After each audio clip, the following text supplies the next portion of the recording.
What is up, YouTube? And today we're going to be talking about Festive Ada, how I think she is in the current meta for both PvP and also PvE, if she's actually worth pulling for, because we have another limited coming out next week, and also just my overall thoughts about her. Now, her design is amazing. I think a lot of people are satisfied with her design. Yeah, just very cultured, right? Of course. But let's actually talk about her skill set and how strong she actually is. So basically, she's a pretty unique unit. I don't think she's like super broken, let's just get that out there. But she has a very interesting design, and that's because she basically has ML Politis's passive, which is that stealth, pretty much like Guiding Light.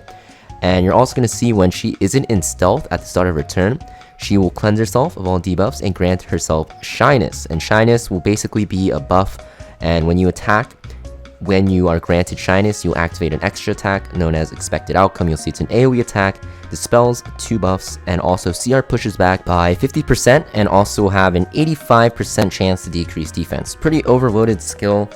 This looks pretty powerful on paper, right? CR pushback, 2 buff strip, and defense break is insane. The only problem is you'll see that it's very hard to actually get her out of stealth, right? The only way you can actually get her out of stealth is by fighting teams with AoE, or things that can actually dispel buffs. And I guess there are a decent amount of units that can do that, right? We have, like, I guess, very commonly picked Navy Captain Landy. Even a unit such as Death Dealer Ray can do this very easily because of his S3, right? Just stripping the buffs and putting sleep, you'll wake up from the sleep. But in general, besides, like, into those units, and some other, units that are also sometimes picked, it's pretty hard to actually get her out of stealth when you want her to. Next, we have her S3. It's an AoE attack with an 85% chance to silence and 100% chance to put unbuffable. This actually cannot be affected by cooldown increase or decrease effects, so Layas won't actually be able to decrease the cooldown of it, and also Noggle cannot push it back, right? So pretty good S3. It's like AOL, Angel of Light, but you have to keep in mind this S3 doesn't have a strip. So against immunity, she actually can't really do much with this. You have to proc your S2 first. But keep in mind, it's pretty hard to actually activate her S2 because you're in stealth, right? Or you're going to be in stealth a lot of the times.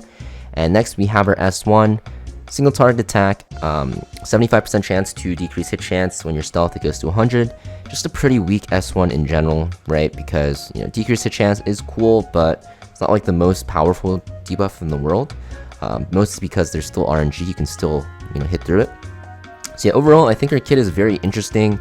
She's definitely not a pick you want to pick, just randomly.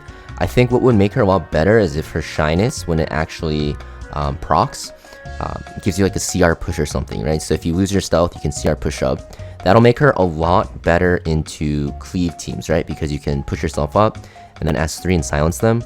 But right now, it's just pretty hard to use her. I've been trying to test her out in PvP, especially World Arena, and it's just very hard.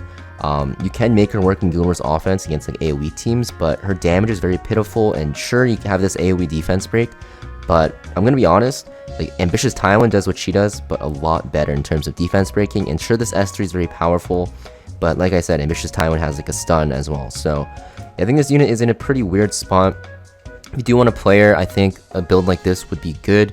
You definitely want some effectiveness. I'm at 140% with like this artifact, 150 almost. And you definitely want her to be somewhat speedy because you do want to actually cycle quickly once you actually lose your stealth, because you want to activate this S2. And then also you do want some bulk, so health percent, necklace, or even crit chance, which is what I'm on, is fine. I have her on crit chance because I want her to do a little bit more damage, and honestly this is just more gear score overall, even though this piece kind of sucks. But yeah, overall I think for PvP, just kind of like a niche unit. And by niche I mean like you can use her if you want to make her work, but in general it's just very hard to make her work, right?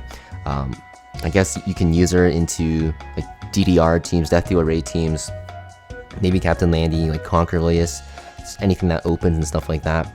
But yeah, it's just kind of hard to make her work, right? Even against like the very newly released ML Luna. ML Luna just destroys her, right? Because she gets sealed, right? And you can't actually activate your passive. So it kind of just seems like they just kind of released a pretty mid unit. She doesn't seem that great. Yeah, I think on a full damage build, she's pretty bad. I think on like the speedy effectiveness build, she's a little bit better, but still not that great.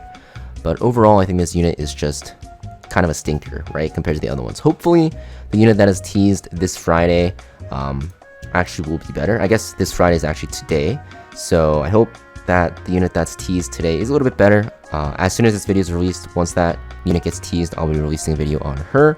But for now, you can kind of see that Festive Ada is not that great. Let me know in the comments down below what you guys think about her. I think she's just whatever, and I'll see you guys next time.